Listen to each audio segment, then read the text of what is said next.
Question number 9 की जो सारणी है अपनी वो ये है। ये आपको साक्षरता दर क्वेश्चन में दी हुई है, नगरों की संख्या f है, ये आपको क्वेश्चन में दी हुई है, और ये मध्यमान x है जो हमने आपको ज्ञात करना सिखा दिया कि इनका जो मध्यमान है वो यही आएगा कि 45 और 55 के बीच का जो मध्यमान है वो 50 होता है और 55 और 65 का मध्यमान 60 होता है। इस प्रकार से मध्यमान ज्ञात करना हमने आपको पहले सिखा दिया है। अब ये आपके कल्पित माध्य का फॉर्मूला है और ये आपके पग विचलन माध्य का फॉर्मूला है। तो इसको हम पहले कल्पित माध्य से सोल्व करके देखते हैं। तो कल्पित माध्य में हमें एफ डी आई की ज़रूरत होती है। तो डी कैसे ज्ञात करते हैं, और एफ तो आपको दिया हुआ ही होता है, और यहाँ पर जो ए है वो आपका कल्पित माध्य, जो कल्पित माध्य हमें ज्ञात करना होता है।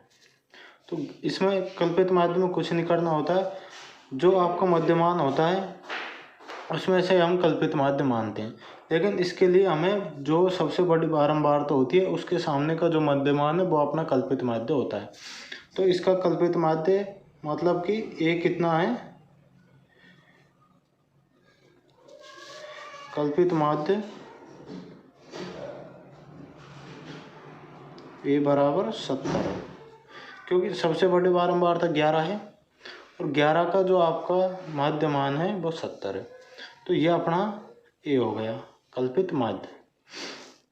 तो हमें डी कैसे ज्ञात करते हैं, डी ज्ञात करने के लिए जो ए है उसको एक्स में से घटाना पड़ता है। अब सर्वप्रथम देखते हैं कि एक्स का मान ये पूरा है और ए का मान कितना है अपना 70 लिया है अपने ए का मान। तो 70 में से 70 को कम करो तो कितना आया 0, क्योंकि x का मान कितना है यहाँ पर 70 है, ये देख लो, और a का मान अपने लिया है 70, तो 70 में 70 गए 0।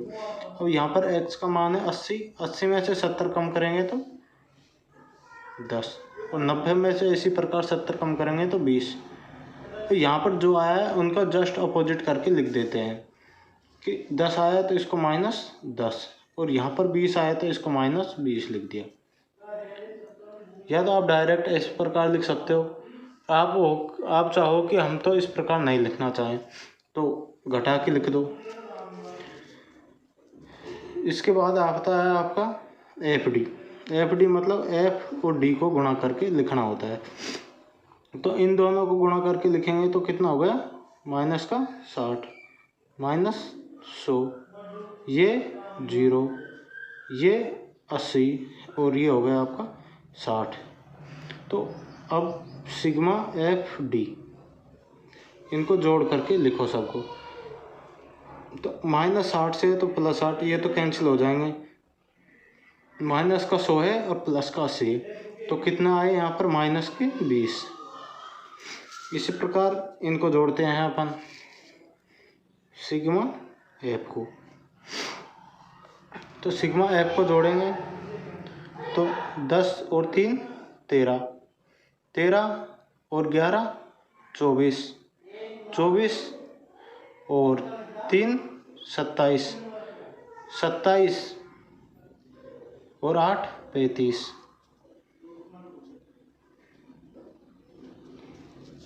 अब आपके यहाँ पर हम फॉर्मूला लिख लेते हैं। आपका कौन सी विधि कर रहे हैं अपन, कल्पित विधि।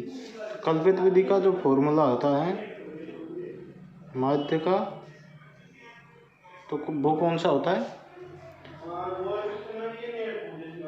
x बराबर a plus sigma F I D I बटा सिग्मा एफ आई, यह आपके कल्पित माध्य का फॉर्मूला होता है।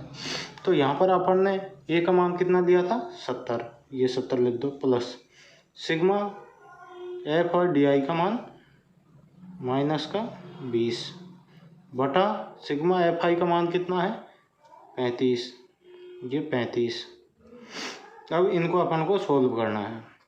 अब 35 का भाग देंगे किस में 20 में, माइनस के निशान को अभी छोड़ दो, तो भाग देंगे इस प्रकार से, ये 20 अब 35 का डायरेक्ट 20 में तो भाग नहीं चाहता, तो 0 लगा के पॉइंट लगा लेंगे। लगाया पॉइंट। अब इसमें 35 का भाग कितनी बार जा रहा है? 5 बार। 35 पंजो 175। कितना बचा? 5। यहाँ से इसने हासिल ले ली। 10 में से 8 गए तो 2, उतारी 0। अब कितनी बार जाएगा? 7 बार। 35 7 245, बचे 5, उतारी 0। 35 का एक बार गया, कितने आए?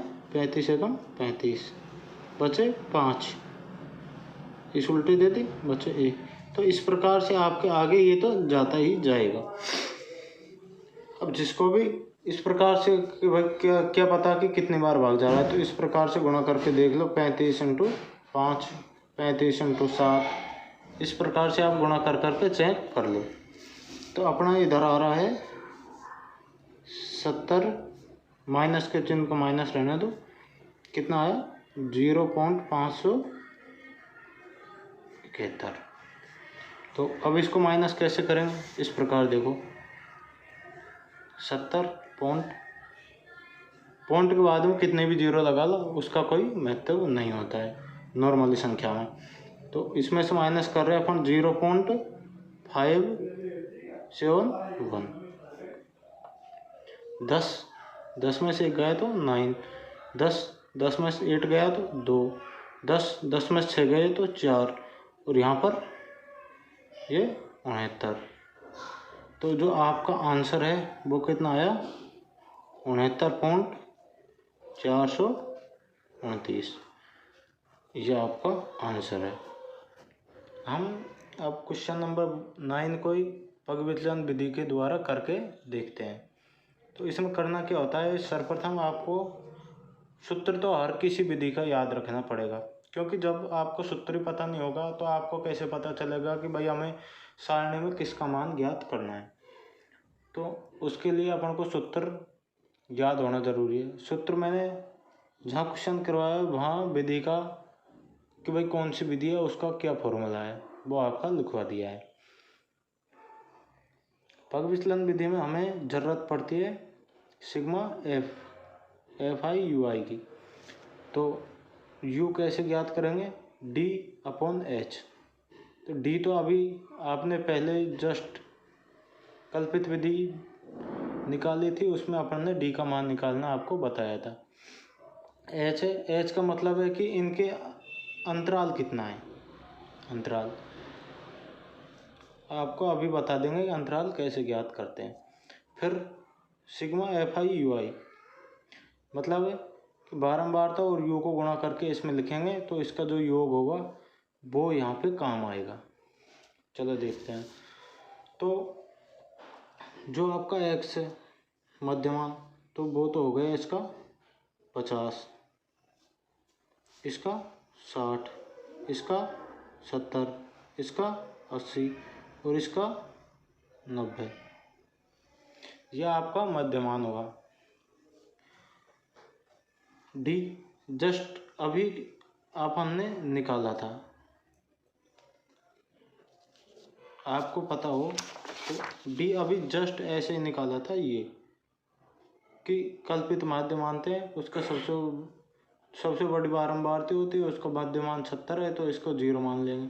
तो इसी प्रकार यहाँ पर D तो 70 0 10 और ये 20, -10 और -20। आप बोलोगे कि आपने डायरेक्ट लिख दिया। जिसको समझ में नहीं आया वो वीडियो को रिवर्स लेके आप देख सकते हो कि D का मान अपन ने कैसे ज्ञात किया है। ए यहाँ पर भी वही है जो पहले था 70, कल्पित माध्य 70 है आपका इधर भी। अब अपना D है, इसमें भाग देना H का मतलब वर्ग अंतराल का। तो मध्यमान ये रहा, इसमें देखो कि किसका अंतर है, कितने कितने का अंतर है। 50 और 60 में कितना अंतर होता है? 10 का। ऐसे 60 और 70 में कितने का? 10 का। 70 और 80 में 10 का। 80 और 90 में 10 का। मतलब यहाँ पर जो h का मान है तो वो कितना है 10। अब d में 10 का भाग दो मतलब -2। -10 में -10 में 10 का भाग देंगे कितना आया 1। 0 में किसी भी संख्या का भाग दे लो क्या आता है 0। 10 में 10 का भाग देंगे 1। 10 में 20 का भाग देंगे मतलब 10 में 10 का भाग दिया तो 1 आएगा और 20 में 10 का भाग देंगे तो 2 आएगा। क्योंकि देखो कितना है d/h मतलब यहाँ पर d का मान कितना है 20 बटे h का मान कितना लिया अपन 10। तो 10 में इसको भाग दिया तो कितना है 2। वही ऐसे लिखा है। अब f बारंबारता को u से गुणा करेंगे तो कितना है -6 -10 तो ये तो हो गया 0। अब 8 को 1 से गुणा करेंगे 1 3 दूनी 6 ये आपका FU आ गया। इसका सिग्मा करेंगे सिग्मा FU बराबर -6 + 6 ये तो कैंसिल आउट हो गए तो -10 और +8 तो बराबर कितना है -2। अब आपका सिग्मा F जो अपन ने ज्ञात किया अभी कितना है 35। इनको जोड़ के देख लो अपने आप पता चल जाएगा कि कितना है। अब जो आपका यहाँ पे सूत्र क्या है ये तो इसमें आपको मान जमाना है बस और कुछ नहीं करना। जिसका मान ज्ञात करना है अपन ने ज्ञात कर लिया बस। अब यहाँ पर आपने मान जमाया और आंसर आया। तो ए का मान कितना लिया था अपन 70 यहाँ पे 70 प्लस सिग्मा FI का मान कितना आया आपका -2 सिग्मा FI UI का मान अपना -2 बटा देखो ए का मान कितना अपना 70 फिर प्लस लिख दिया। सिग्मा FI UI का मान कितना है -2 लिख दिया। सिग्मा FI का मान कितना है 35 ये 35 लिख दिया इनटू H कितना लिया था अपन ने 10 तो ये आपका 10 हो गया। अब इसको अपन ने सोल्व करके लिखना है और कुछ नहीं करना। ये हो गया आपका 35 प्लस इसको इससे गुणा करेंगे कितना आया -20/35 जो कि अपने पहली वाली राशि आ गई जो इसमें थी -20/35 तो इसका मान कितना आया था 0.571। 70 ये माइनस बाहर आ जाएगा -0.571। चाहे तो आप पहले की तरह ऐसे भाग दे के देख लो 35/20 में 0. ऐसे जो अपन ने पहले दिया था जस्ट वो का वही है। फिर 70 माइनस करेंगे तो ये आपका आ जाएगा 69 कितना आया था अभी 429 ये आपका आंसर। किसी भी विधि के द्वारा करो चाहे आप प्रत्यक्ष विधि से करो कल्पित विधि से करो पद विचलन विधि से करो आपका जो आंसर है वो फिक्स है। आंसर वही आना है जो इसी विधि से आप करोगे सभी विधि से आपका आंसर सेम आने वाला है। अभी जस्ट अपने दोनों क्वेश्चन किए थे अलग अलग विधि से किए थे लेकिन आंसर सबके सेम आए। इस प्रकार सभी के आंसर सेम आते हैं। विधि क्यों कोई सी भी कर लो आप प्रत्यक्ष से कर लो पद विचलन से कर लो कल्पित से कर लो। उम्मीद करता हूँ कि आपको दोनों विधियाँ समझ में आ गई होगी।